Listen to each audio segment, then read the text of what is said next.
آپ کے ذہن میں یہ سوال لازمی آتا ہوگا جب آپ کسی بھی اسپیس پروگرام کے بارے میں سوچتے ہیں، کیوں اتنی بڑی کمپنیاں اور ممالک بلینز آف ڈالرز ایک اسپیس پروگرام پہ انویسٹ کرتے ہیں؟ کیا ضرورت ہے انہیں چاند پر جانے کی؟ اتنے پیسے کیوں خرچ کرتے ہیں کسی اور پلینٹ پہ جانے کے لیے، جبکہ اسی پیسے کو یہاں پہ ارتھ پر مختلف ایشوز کو سالو کرنے کے لیے لگا سکتے تھے؟ فار ایگزامپل غربت کو ختم کرنے کے لیے، یہاں پر میڈیکل ریسرچ کے لیے، ان بیماریوں کا علاج ڈھونڈنے کے لیے جو اب تک لا علاج ہیں، اور کلائمیٹ جیسے پریسنگ ایشوز کو سالو کرنے کے لیے۔ یہ سوال آپ کا ضرور بنتا ہے، لیکن اس کے برعکس اسپیس ایکسپلوریشن کے کئی فوائد ہیں جن کو آگے ویڈیو میں ہم ایک ایک کر کے دیکھیں گے۔ لیکن انسانوں کا اسپیس میں انٹرسٹ ابھی سے شروع نہیں ہوا ہے۔ ہزاروں سال پہلے جو اینشینٹ سویلائزیشنز تھے، جن میں بیبیلونینز، گریکس، چائنیز اور ایجپشین شامل ہیں۔ بیبیلونینز جو کہ میسوپوٹیمیا میں رہتے تھے، جو کہ ماڈرن عراق کے نام سے جانا جاتا ہے، ان لوگوں کا اسپیس میں انٹرسٹ تب بڑھنے لگا جب وہ رات کو آسمان پر مختلف اسٹارز اور پلانٹس کو آبزرو کرنے لگے اور ان کی موومنٹ اور ٹریجیکٹری کو ٹریک کرنے لگے، اور انہی آبزرویشن کے بیس پہ وہ یہ کنکلوڈ کرنے میں کامیاب ہوئے تھے کہ چاند ہر 29 دن بعد اپنی سائیکل پوری کر لیتا ہے، اور اسی مون فیز کے بیس پہ وہ اپنے کیلنڈرز بناتے تھے، اور ایک مہینہ 30 یا 29 دن کا ہوا کرتا تھا، اور سال میں 12 مہینے کی شروعات وہیں سے ہوئی تھی، جو ٹوٹل 354 ڈیز بنتے تھے۔ اور اسی کیلنڈر کا یوز کرتے ہوئے وہ اپنے ریلیجیس سیریمنیز اور فوڈ گرو کرنے لگے۔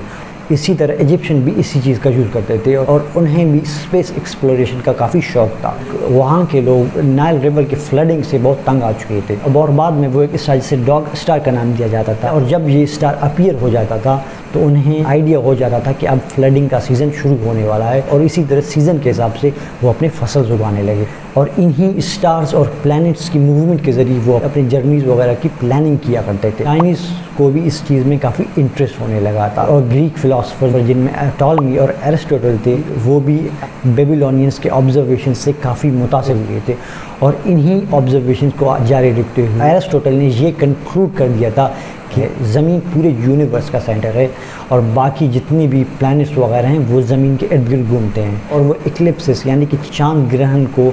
پریڈکٹ کرنے میں بھی کامیاب ہوئے تھے۔ لیکن اسپیس ایکسپلوریشن کی اصل شروعات 20th سینچری میں ہوتی ہے، جب سیکنڈ ورلڈ وار کے دوران B-2 میسائلز جرمنی کی طرف سے ڈیزائن کیے جاتے ہیں، جنہیں ورلڈ وار کے دوران لندن کے خلاف استعمال کیا جاتا ہے۔ اسی کو دیکھتے ہوئے US اور سوویت یونین اپنی میسائل ڈیزائن کر لیتے ہیں، اور اگلی بڑی چیز ہمیں 4 اکتوبر 1957 میں دیکھنے کو ملتی ہے، جب رشیا سکسیزفلی پہلے آرٹیفیشل سیٹلائٹ کی لانچنگ کر دیتی ہے، جب اسپٹنک 1 کے نام سے سیٹلائٹ کو کے آربٹ میں ڈالا جاتا ہے، اور US اس چیز کو کافی غور سے دیکھ رہا ہوتا ہے، اور انہیں یہ ڈر ہوتا ہے کہ کہیں سوویت یونین ان سے ایک قدم آگے نہ بڑھ جائے اسپیس پروگرامز کو لے کر۔ اسی لیے US president John F Kennedy اپنے اسپیس پروگرام کی اناؤنسمنٹ کر دیتے ہیں، اور یہ اعلان کرتے ہیں کہ اگلے 10 سال میں امریکہ چاند پر قدم رکھے گا، اور 20 جولائی 1969 کو نیل آرمسٹرانگ پہلے امریکن بنتے ہیں جو چاند پر سکسیزفلی لینڈنگ کرنے میں کامیاب ہو جاتا ہے، اور یہیں سے اسپیس پروگرامز میں لوگوں کا انٹرسٹ بڑھنے لگتا ہے، اور بعد میں پرائیویٹ کمپنیز بھی اسی چیز کو دیکھتے ہوئے اپنے پروگرامز لانچ کرنے شروع کر دیتے ہیں، اور اگلے سالوں میں کئی ممالک اپنے سیٹلائٹ لو ارتھ آربٹ میں ڈالنے میں کامیاب ہو جاتا ہے۔ اور اب ہم اپنے اگلے ٹاپک پہ آتے ہیں، جہاں پر لوگ اسپیس پروگرامز کو کافی کرٹیسائز کرتے ہیں، اور یہ مانتے ہیں کہ اسپیس پروگرامز پیسے کا ضائع ہے اور اس کے کچھ خاص فوائد نہیں ہیں۔ اسپیس پروگرام ہی کی وجہ سے آج ہم ایک دوسرے سے کنیکٹڈ ہیں۔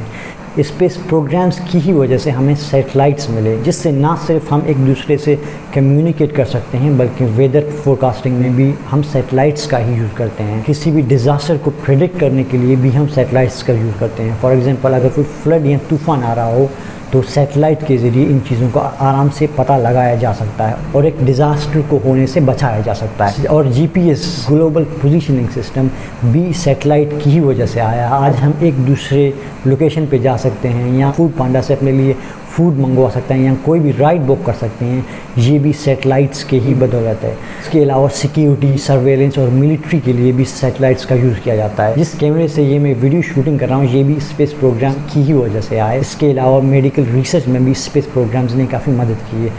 فار ایگزامپل ہمیشہ سے ہم زمین پہ رہے ہیں، جب ہم زمین کی گریویٹی سے نکل جاتے ہیں اور اسپیس پہ چلے جاتے ہیں، وہاں پر زیرو گریویٹی پہ ہیومن باڈی کیسے کام کرتا ہے اور وہاں پر ہماری باڈیز پر کیا کیا افیکٹ ہوتے ہیں، اور ایجنگ سے ریلیٹڈ ریسرچز نے ہمیں کافی انفارمیشن دینے میں مدد کی ہے۔ اسی کا یوز کرتے ہوئے نئے نئے میڈیسنز بنائے جا سکتے ہیں جو کرنا زمین پہ بہت مشکل تھا۔ Cancer therapy, MRI scan, CT scan, یہ سارے ہمیں اسپیس ریسرچز کے بدولت ملے ہیں۔ اس کے علاوہ اسپیس ایکسپلوریشن ہمیں اپنی یونیورس کو جاننے میں مدد کرتا ہے، اور جو بیسک کویسچنز ہیں یونیورس کے بارے میں انہیں تلاش کرنے میں بھی مدد کر دیتا ہے۔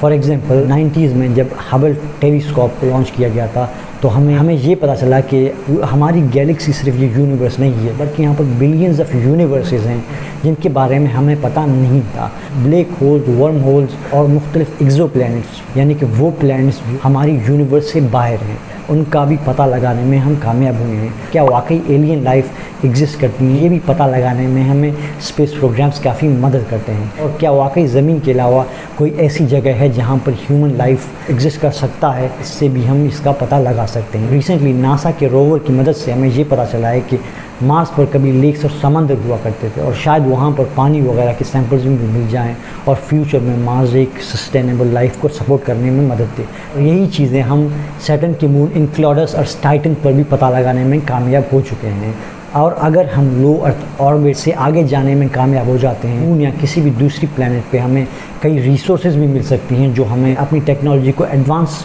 کرنے میں مدد دے۔ فار ایگزامپل مون پہ ہیلیم 3 اور دوسرے ریئر ایلیمنٹس ملنے کے چانسز ہیں، اور اگر ہیلیم 3 وہاں سے ہمیں مل جاتا ہے اس کو ایز اے فیول یوز کر کے ہم دوسرے پلینٹس کو ایکسپلور کرنے میں کامیاب ہو جائیں گے۔ پرائیویٹ کمپنیاں بھی اسی چیز میں لگی ہیں تاکہ وہ اسٹیرائڈ وغیرہ سے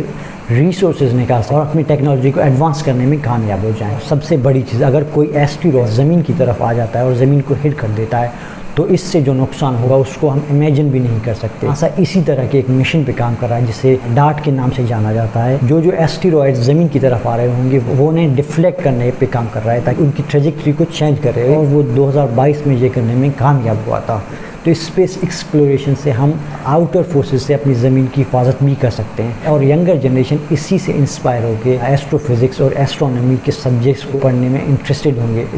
اس سے لوگوں میں انسپریشن کافی بڑھتی ہے اور لوگ ایسی فیلڈ کو پرسو کرنے لگتے ہیں۔ فار ایگزامپل جب اپولو 11 مون پر سکسیزفلی لینڈنگ کرنے میں کامیاب ہوا تھا تو بعد میں 2009 میں ایک ریسرچ کی گئی جس میں تقریباً ٹاپ کے 50% سائنٹسٹ یہ بتایا کہ انہیں اپولو 11 کی وجہ سے انسپریشن ملی تھی اور وہ انجینئرنگ، اسپیس اور ریسرچ جیسے فیلڈز میں آنے لگے۔